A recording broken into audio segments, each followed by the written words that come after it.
మరొకసారి సెల్కాన్ వారి తరఫు నుంచి ఇక్కడికి విచ్చేసినటువంటి ముఖ్య అతిథులు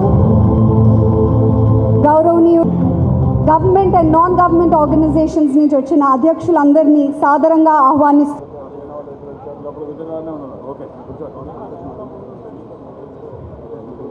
పంకజ్ మహేంద్ర గారు నేషనల్ ప్రెసిడెంట్ ఐసీఏ మిమ్మల్ని వేదిక మీద రమ్మని కోరుతున్నాం ప్లీజ్.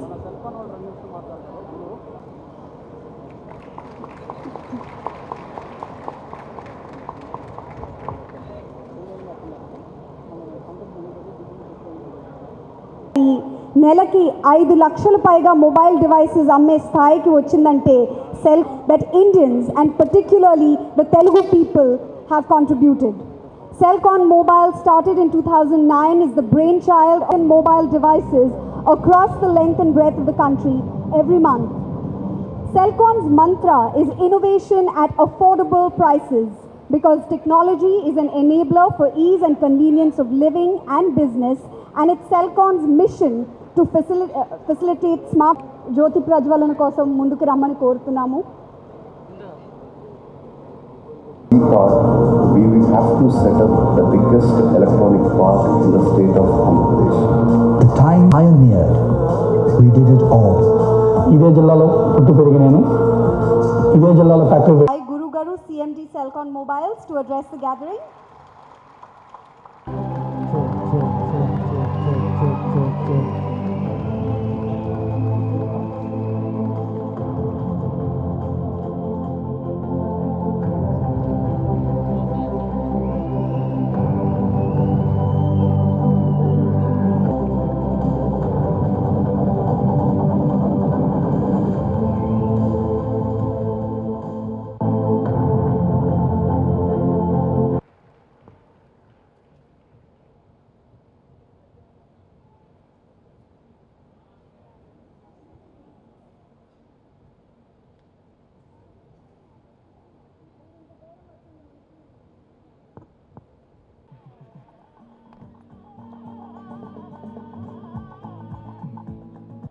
ఇంకొక పక్క మీరు చూస్తే భారతదేశంలోనే కాదు ప్రపంచంలో ఎవ్వరూ వాడని విధంగా ఇన్ఫర్మేషన్ టెక్నాలజీ వాడే ఏకైక రాష్ట్రం, ఐఓటీ వాడే ఏకైక రాష్ట్రం ఆంధ్రప్రదేశ్గా ఉంటుందని చెప్పి కూడా నేను మీకు తెలియజేస్తున్నా. మనల్ని చూసి అందరూ నేర్చుకుంటారు.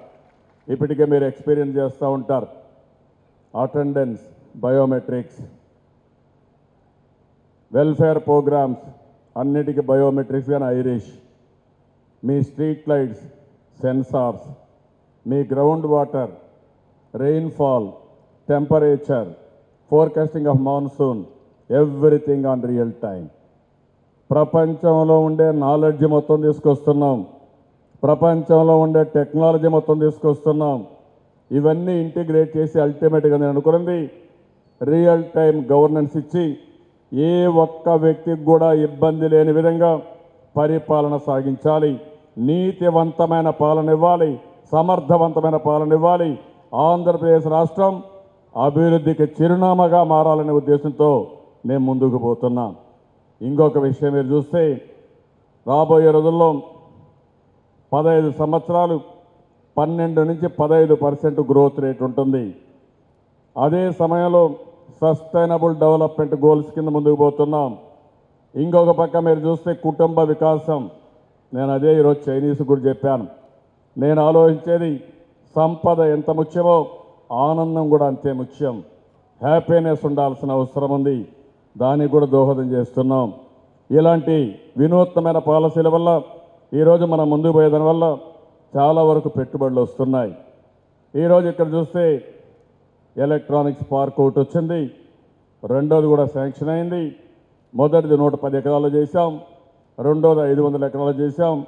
ఇప్పుడే నేను కలెక్టర్ చెప్పాను, ఇది ఒక హబ్గా తయారు కావాలి. ఢిల్లీలోనే కాదు ఎక్కడా లేని విధంగా ప్రపంచానికి సెల్ ఫోన్స్ హార్డ్వేర్కి ఒక మ్యానుఫ్యాక్చరింగ్ హబ్ కావాలి. ఇంకా ముఖ్యమంత్రి గారి స్పీడ్ గురించి నేను చెప్పాల్సిన అవసరం లేదు, మీ అందరికీ బాగా తెలుసు. 67 సంవత్సరాల వయసులో ఆయన 20 సంవత్సరాలు యువకుడు స్పీడ్గా పరిగెత్తుకుంటూ వెళ్ళిపోతూ ఉంటారు. 80 రోజులైంది నేను మంత్రి, నా వయసు 34, ఇంకా అందుకోలేకపోతున్నా. మన ముఖ్యమంత్రి గారి స్పీడ్కి. ఇది ఎందుకు చెప్తున్నానంటే పంకజ్ గారు చెప్పినట్లు యావత్ భారతదేశంలోనే ఏ ముఖ్యమంత్రి గారు ఇంత స్పీడ్గా వెళ్ళరు, అది కేవలం మన ముఖ్యమంత్రి చంద్రబాబు నాయుడు గారే వెళ్తారని ఈ సభాముఖంగా మీ అందరికీ తెలుపుతున్నాను.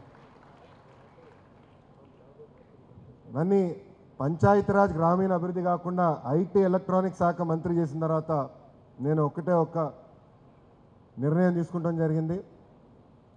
ఇండస్ట్రీస్తో అమరంతో కూడా కూర్చుని మేము ఒకటే అనుకున్నాం, ఐటీలో రాబోయే 2 సంవత్సరాల్లో ఐటీలో 1,00,000 ఉద్యోగాలు, అదేవిధంగా ఎలక్ట్రానిక్స్ ఇండస్ట్రీలో 5 లక్షల ఉద్యోగాలు ఆంధ్ర రాష్ట్రానికి తీసుకొచ్చే బాధ్యత తెలుగుదేశం పార్టీ తీసుకోబోతుంది.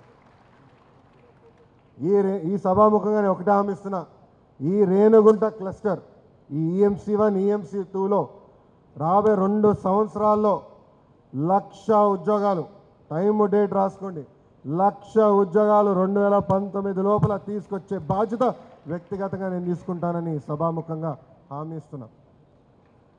నేను చివరిగా ఒకటే చెప్పదలుచుకున్నా, పంకజ్ గారు కూడా చెప్పారు, ప్రతి నెల ఒక శంకుస్థాపన అనేది చేయాలా, లేదంటే ఫ్యాక్టరీ ఇనాగ్రేషన్ అనేది చేయాలా, దాంట్లో ఎలాంటి సందేహం అవసరం లేదు. దాంట్లో భాగంగా గురువుగారి సహకారం చాలా కావాలి, ఎందుకంటే ఇండస్ట్రీతో ఆయన బాగా కోఆర్డినేట్ చేస్తారు కదా, సహకరిస్తారని నేను కోరుతున్నాను. ఇంకో పక్కన వేదికమైన జాష్ అని ఫాక్స్కాన్ నుంచి కూడా ఉన్నారు, ఆయన కూడా నా కృతజ్ఞతలు. ఎందుకంటే 80 రోజుల ముందర నేను కలిసినప్పుడు శ్రీ సిటీలు అడిగా, ఎంతమంది మీరు ఉద్యోగాలు ఇచ్చారంటే 8,000 మందికి ఉద్యోగాలు ఇచ్చానన్నారు. 8,000 మంది, అది కూడా అందరూ మహిళలకి.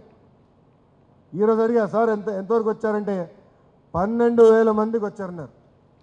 80 రోజుల్లో 8,000 మంది నుంచి 12,000 మందికి వచ్చారు.